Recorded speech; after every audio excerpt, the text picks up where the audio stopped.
देख रहे हैं अखंड भारत न्यूज। जनसुराज अभियान के 71वें दिन पूर्वी चंपारण के ढाका प्रखंड के बरहमा फतेह मोहम्मद पंचायत में प्रशांत किशोर ने पदयात्रा के दौरान एक जनसभा को संबोधित किया। उन्होंने कहा कि जिस राज्य को बेहतर बनाने के संकल्प के साथ निकले हैं, उसकी समस्या जमीन पर उतर कर देखने आए हैं कि आपकी तकलीफ क्या है, आपको किन बातों से परेशानी है। आगे उन्होंने कहा कि आखिर 40 सालों में बिहार आज भी देश के सबसे पिछड़े राज्यों में क्यों शामिल है। इसके साथ ही प्रशांत किशोर ने कहा, बिहार की सारी समस्याएं पेड़ की टहनी के समान है और उसकी मूल समस्या का समाधान जड़ में है।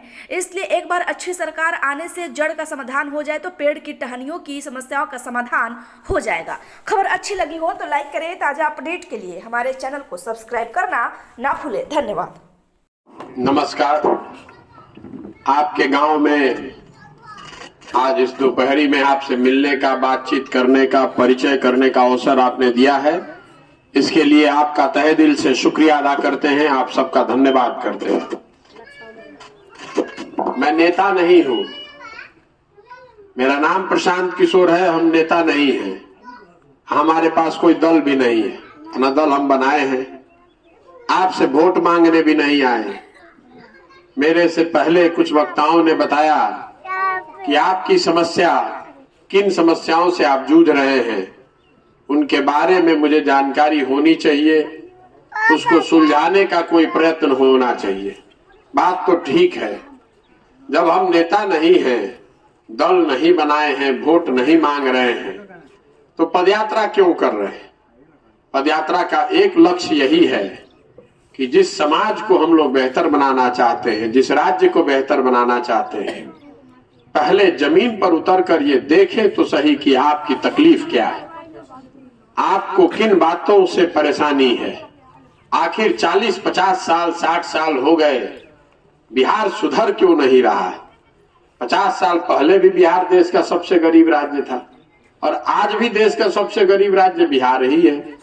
कुछ तो ऐसी बात है जो लोगों के पकड़ में नहीं आ रही है। कोई आदमी कहता है कि भैया शिक्षा सुधर जाए तो बिहार सुधर जाए, कोई कहता कि भ्रष्टाचार सुधर जाए तो ठीक हो जाए, कोई कहता कि कुछ होके चाहे ना भैया, रोजगार होके के चाहिए। किसी के नजर में सड़क बनना चाहिए, किसी के लिए कृषि सुधरना चाहिए, किसी के लिए नहर का पानी, बाढ़ का समस्या सुलझाना चाहिए। लेकिन इन सारे समस्याओं को आप पेड़ की टहनी समझ लीजिए, अलग अलग टहनी है। जड़ में ये बात है कि बिहार में एक अच्छी सरकार होनी चाहिए। जब तक सरकार अच्छी नहीं होगी, जब तक जिन लोगों को आप और हम चुनकर भेज रहे हैं वो आदमी सही नहीं होगा, तो कुछ भी यहाँ सही नहीं हो सकता है। यह आपका भ्रम है कि शिक्षा ठीक हो जाए तो बिहार सुधर जाए। कैसे भ्रष्टाचार रुकेगा। जिनको आपने चुनकर भेजा है वही अगर भ्रष्टाचारी है तो भ्रष्टाचार कैसे रुकेगा। आप जिनको चुनकर शिक्षा मंत्री बनाते हैं वो खुद ही लूट में लगा हुआ है, वही पेपर लीक कर रहा है, उसको शिक्षा की कोई चिंता ही नहीं है, तो कैसे शिक्षा सुधर जाएगी। जो आदमी मंच पर आता है वो यही कहता है कि हमरा के वोट दे दो, हम आए तो ठीक कर दे। हम आपको ये कहने आए हैं कि हमारे करने से कुछ नहीं होगा। अगर आप हमको वोट दे भी दीजिए, हम दल बना